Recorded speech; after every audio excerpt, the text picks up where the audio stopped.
Bismillahirrahmanirrahim. Assalamualaikum warahmatullahi wabarakatuh.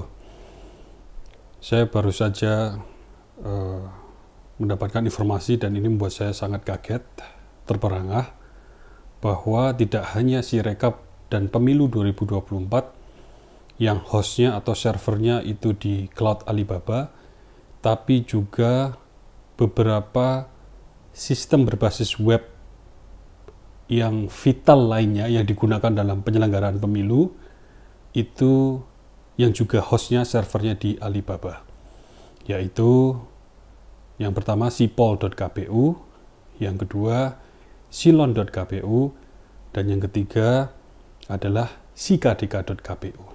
Jadi kelima sistem berbasis web ini itu adalah sistem yang sangat vital di dalam penyelenggaraan pemilu 2024 di Republik Indonesia.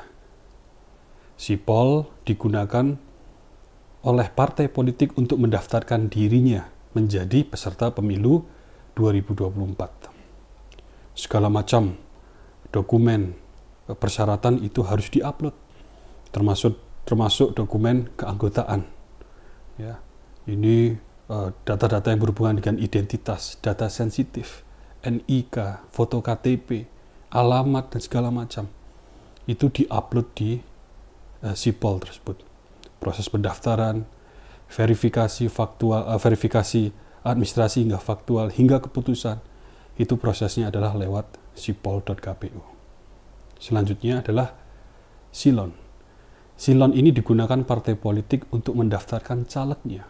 Sama, juga yang diupload adalah data-data sensitif, data-data private, ya, biodata, ya, kemudian seperti tadi NIK, bahkan hingga ijazah, segala macam yang berhubungan dengan caleg, profil caleg tersebut, semua diunggah, diupload ke dalam silon. Juga proses verifikasi ada di sana. Selanjutnya adalah sikadeka. Itu adalah digunakan partai dan juga caleg untuk mengupload detail, ya, terkait program kampanye, terkait kampanyenya dan juga dana kampanyenya. Jadi apa yang dilakukan, berapa digunakan dana itu, nomor rekeningnya, dan segala macam pembuktian tadi setiap aktivitas itu di sikadeka.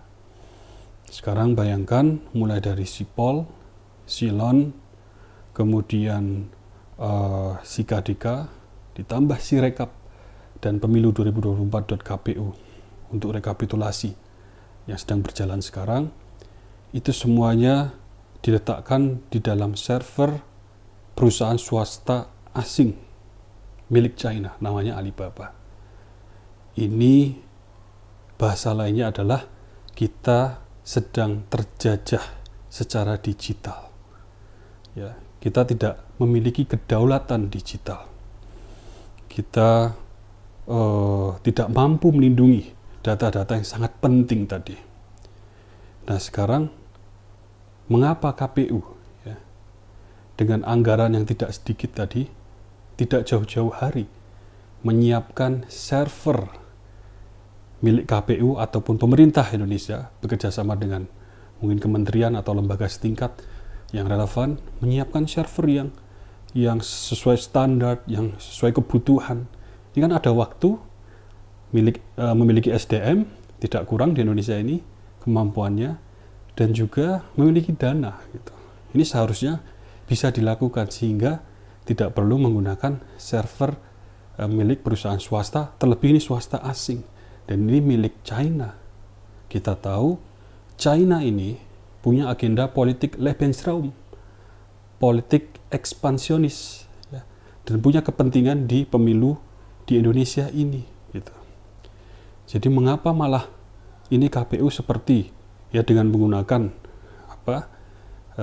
cloud Alibaba ini seperti membuka pintu yang lebar untuk penjajahan digital lewat masuknya pemilu 2024 ini.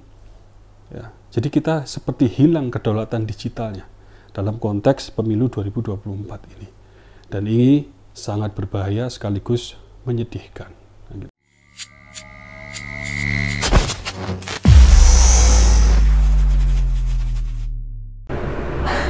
Nah kalau tidak, tamat sudah. Kita kembali kepada negara monarki lagi dengan bentuk yang terbaru. Kemudian semua yang akan disampaikan tadi, kebenaran baru ini yang menjadi tradisi di sepanjang ini. Sehingga anak-anak kita melihat kalau kita tidak jadi penipu, kalau kita tidak jadi korupsi, kalau kita jadi pencuri, kalau kita bersikap jujur, maka kita tidak bisa jadi orang. Ini berbahaya. Ini harus kita luruskan agar negeri ini selamat. Dan ingat, kita dorong agar terjadi di DPR, ya, kita angket, kemudian pleno juga. Kalau itu tidak bisa, terpaksa kita lakukan parlemen jalanan. Dahsyat bukan? Begitu tegas. Bayangkan apa yang diucapkan Pak Gatot barusan. Masa kita harus terus-menerus berada dalam sebuah negara yang di situ kalau kita mau jadi orang maka kita harus mencuri, maka kita harus korupsi, maka kita harus berbuat culas, maka kita tidak boleh punya rasa malu. Kan ini mengerikan ini. Kita masih bingung juga, ini ada di Wakanda apa di Konoha ini.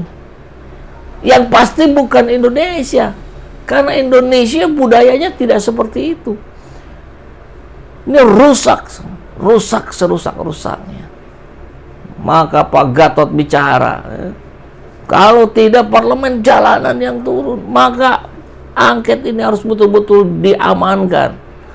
JK soal rencana hak angket, tidak usah khawatir jika tak ada apa-apa. Kita selalu mengingat begini, berani karena benar, takut karena salah. Kenapa mereka panik? Berarti mereka punya salah kalau panik. Kalau enggak, ya udah santai saja bro. Kan begitu ya. Ada videonya nanti, tapi kita simak dulu deh ininya ya. Oke. Jakarta, CNN Indonesia. Mantan Wakil Presiden Yusuf Kala meminta kepada pihak tergugat untuk tidak perlu khawatir terhadap rencana hak angket dugaan kecurangan Pilpres yang akan diajukan di DPR jika tidak merasa bersalah. Jalanin aja, tidak usah khawatir. Kalau memang tidak ada apa-apa, bisa jadi klarifikasi. Jadi kalau ada yang perlu disampaikan, itu momennya gitu. Kecuali ada apa-apa, tentu takut jadinya. Kata JK dalam keterangan resminya. Oke. Sebaliknya, JK mengungkapkan apabila pihak tergugat merasa khawatir justru menjadi indikasi adanya kecurangan pada Pilpres 2024 ini. Dan kita lihat, mereka memang khawatir. Berarti mereka punya kesalahan. Berarti mereka memang melakukan kecurangan. Kan logikanya dibuat sederhana saja seperti itu. Ia menilai hak angket justru dapat menjadi momen bagi pihak tergugat untuk melakukan klarifikasi terhadap kecurigaan kecurangan pemilu baru-baru ini. Kemudian dari sisi penggugat selanjutnya dapat menghilangkan kecurigaan yang selama ini muncul. Jadi menyelesaikan gitu, bukan merusak seperti yang disampaikan oleh Yusril Iza Mahendra. Itu bentuk ketakutan saja. Tentunya hak angket itu baik bagi kedua belah pihak. Karena sekarang banyak isu. Karena sekarang ini banyak isu bahwa ini ada masalah. Jadi kalau ada angket, kalau mau memang tidak ada soal, bagus, sehingga menghilangkan kecurigaan. Gitu ya. Dan ini sudah diajukan oleh pasangan koalisi 01 maupun 02. Penguatnya ada lagi nih, info penguat ya. Masih dari Pak JK di kesempatan yang sama. Oke. Yusuf Kala anggap hak angket itu akan menguntungkan semua pihak. Nah, ini judulnya berbeda, tapi dalam konteks yang sama ya, di situasi yang sama pula. Kalau menguntungkan semua pihak, nggak harus ditakuti dong. Oke. Dia bilang tentunya hak angket itu baik untuk kedua belah pihak, karena sekarang banyak isu bahwa pemilu ini ada masalah. Berita ke bawahnya kurang lebih sama lah ya, tapi beda judul. Biasa beda media, beda judul. Jadi kalau ada angket, kalau memang tidak ada soal, itu bagus untuk menghilangkan kecurigaan. Sekarang kita tonton videonya Pak JK ya, ketika menyampaikan itu. Nah, saya kira dua-duanya baik, karena sekarang banyak isu bahwa ini ada masalah. Dan kalau ada argumen, kalau memang tidak ada soal, kan bagus mereka menghilangkan itu khawatir bagi kalau hasilnya bagaimana juga baik. Kita bisa tidak kalau memang tidak ada apa-apa, ya jalan aja. Jadi kalau memang tidak apa-apa, terklarifikasi. Terkecuali kalau ada apa-apa, kalau langsung ke tadi. Itu aja. Dan tidak berdebat, sudah memberikan nanti lah kita tidak tahu. Oh iya. Oke, ya itu. Kenapa harus takut kalau tidak merasa tidak punya salah?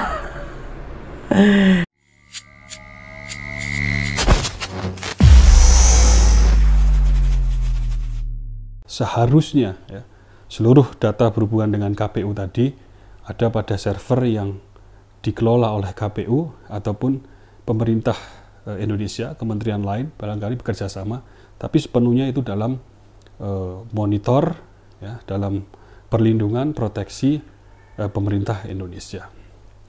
Jadi sekarang bayangkan seluruh data kita berkaitan dengan penyelenggaraan pemilu, mulai dari A sampai Z, dari awal hingga saat ini, ya, mulai dari pendaftaran partai politik menjadi peserta pemilu dengan segala macam data-data yang sensitif, data-data pribadi, NIK, foto KTP, kemudian pendaftaran caleg dengan data-data ijazah dan data-data pribadi lainnya yang harusnya dilindungi. Kemudian juga ada data SIKA-DK, ya, data kampanye, rekening dana kampanye, ya, untuk berbagai macam kegiatan, detailnya itu juga data yang harusnya sangat dilindungi. Kemudian juga sekarang, ya, rekapitulasi pemungutan suaranya, hasil pemilunya yang sedang berjalan. Itu semuanya dalam satu tempat yang bisa diakses oleh pihak asing. Semaunya kapanpun, ya, pemilik Alibaba ini bisa mengakses, ya, bisa melihat, memonitor, dan juga bisa mengubah apa isinya. Yang kita khawatirkan, ya, bahwa China ini adalah negara komunis, merupakan kekuatan komunisme terbesar, dan tipikalnya pemerintahnya, ya, dalam hal ini Xi Jinping, itu punya kontrol penuh terhadap perusahaan-perusahaan swasta yang ada di negara, termasuk Alibaba. Ya, belum lama ini Joe Biden, ya, Presiden Amerika, itu meminta pemerintahnya untuk mereview Alibaba Cloud di negaranya karena khawatir dengan pencurian data. Jadi ini sudah pernah dilakukan oleh Amerika sekitar 1-2 tahun yang lalu, tapi ini malah di negeri kita ini kita menggunakan layanannya untuk, ya, untuk penyelenggaraan pemilu, ya, pada 5 sistem berbasis web yang vital tadi, yang seharusnya servernya adalah di server KPU ataupun pemerintah Indonesia, sehingga sepenuhnya bisa dilindungi. Jadi ini sangat kita sayangkan, dan bagi saya ini sangat menyedihkan. Assalamualaikum warahmatullahi wabarakatuh.